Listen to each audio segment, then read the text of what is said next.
ഈ വികസനം എന്ന് പറഞ്ഞപ്പോൾ ഇവർ മീറ്റിംഗ് വിളിച്ചു പോകും. ഞങ്ങൾ അവരോട് പോകാൻ കാര്യം തന്നെ, ആരെങ്കിലും ഒരാൾ വേണ്ടേ? BJP-ക്കാർ ഇത് NSS കേസിന് പോയി ഇവരെ ഓടിക്കളഞ്ഞു. എന്നിട്ട് പിന്നെ അപ്പം ഞങ്ങൾ ചോദിച്ചു, എന്താ നിങ്ങൾ കേന്ദ്രം ഭരിക്കുന്നില്ലേ?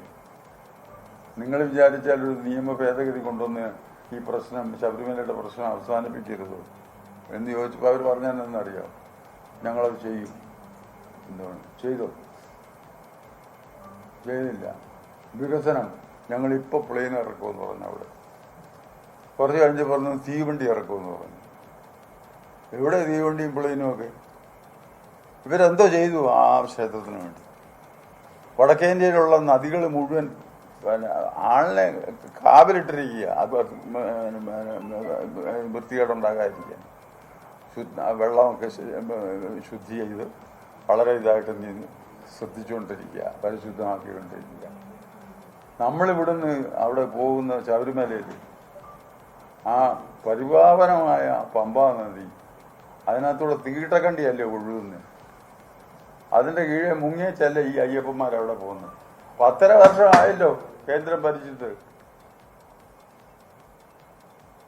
എന്തോ ചെയ്തു?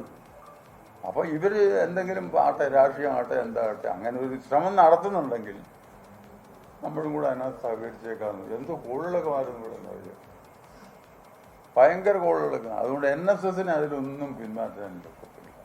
ഞാൻ അതുകൊണ്ട് തന്നെ നിങ്ങൾ എന്ത് ചോദ്യം വേണം ചോദിച്ചു, എല്ലാത്തിനും ഉത്തരവുണ്ട്.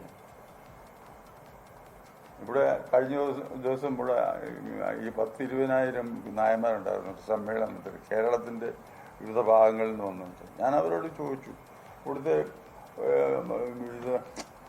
മീഡിയ എന്ന് സോറി നമ്മുടെ എന്താ യൂട്യൂബ്, അതെല്ലാം നവമാധ്യമങ്ങൾ അല്ലേ, സോഷ്യൽ മീഡിയ, ഈ സോഷ്യൽ മീഡിയ ഒക്കെ എന്തെല്ലാം പറഞ്ഞു.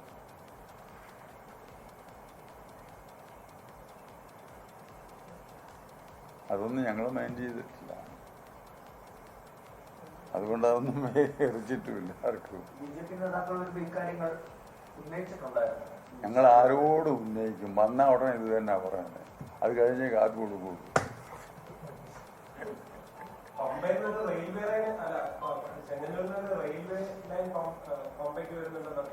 ആ, അത് ഓരോരുത്തരുടെയും വീട്ടിലേക്കായിരിക്കും ലൈൻ.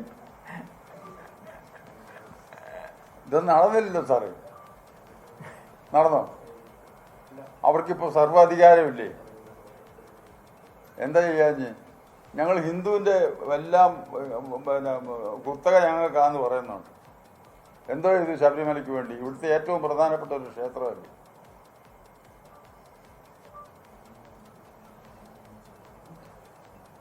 എന്നിട്ട് ഹിന്ദുവിൻ്റെ എല്ലാം ഞങ്ങളുടെയാണ്. അങ്ങനൊന്നും വേണ്ട. ഹിന്ദു ഞങ്ങളുടെ കൊണ്ടാണ്, ഇവിടുത്തെ രാഷ്ട്രീയക്കാരുടെ മാത്രമല്ല.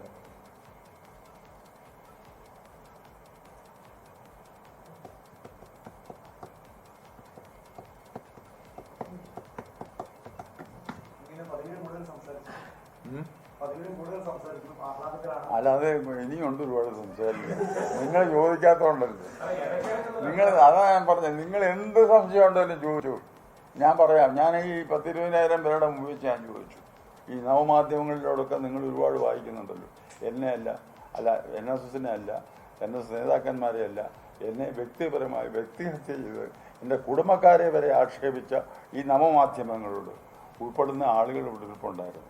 ഞാൻ അവരോട് പറഞ്ഞു, നിങ്ങൾക്ക് എന്ത് ചോദ്യങ്ങളും ചോദിക്കാൻ ഇതുണ്ടെങ്കിൽ നിങ്ങൾ ഇവിടെ വെച്ച് ചോദിക്കും.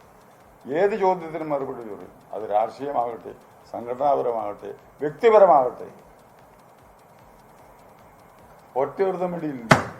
5 മിനിറ്റ് യോഗം നിർത്തി വെച്ചാൽ മുഴുവൻ തെറ്റിദ്ധാരണ ഉണ്ടാക്കുകയാണ്. NSS-നെതിരായിട്ട് തെറ്റിദ്ധാരണ. ഞാൻ 64 വർഷമായി, ഇപ്പോൾ 63 വർഷമായി ഇതിനകത്ത് പ്രവർത്തിക്കുന്നു. പക്ഷെ ഞാൻ NSS-ന് വേണ്ടി മന്നത്ത് പത്മനാഭൻ തുടങ്ങി വെച്ച പ്രസ്ഥാനത്തിന് വേണ്ടിയാണ് കഷ്ടപ്പെടുന്നത്.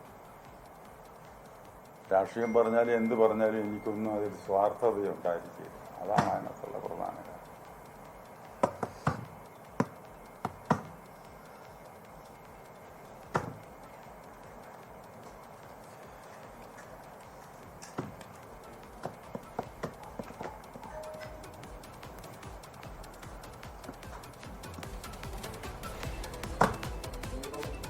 NSS general secretary G Sukumaran Nair.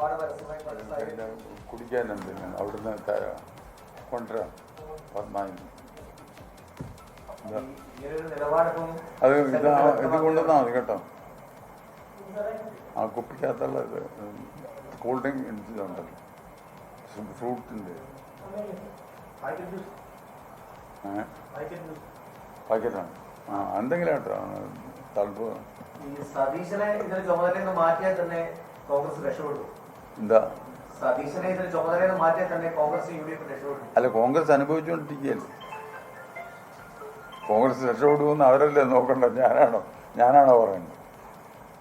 ഈ തദ്ദേശത്തിലെ വിജയം അവർക്ക് ഒരു ആത്മവിശ്വാസം നൽകിയിട്ടുണ്ട്. അതുകൊണ്ടാണ് ഇങ്ങനെയൊക്കെ പരസ്യം. അതിലൊന്നും ഒരു കഥയില്ല സാർ. ഞാൻ മുമ്പേ പറഞ്ഞിരുന്നല്ലോ, ഈ തെരഞ്ഞെടുപ്പും അസംബ്ലി തെരഞ്ഞെടുപ്പുമായിട്ട് യാതൊരു ബന്ധവുമില്ല. റിസൾട്ട് അതുമായിട്ട് ഒരു ബന്ധവുമില്ല. ലോകത്തെവിടെയായാലും ഏത് സമയത്തും 24 വാർത്തകളും ഓഗ്മെന്റഡ് റിയാലിറ്റി പാക്കേജുകളും എക്സ്പ്ലെയിനറുകളും വിശദമായി കാണാൻ ഞങ്ങളുടെ യൂട്യൂബ് ചാനൽ നിങ്ങൾക്ക് സബ്സ്ക്രൈബ് ചെയ്യാം.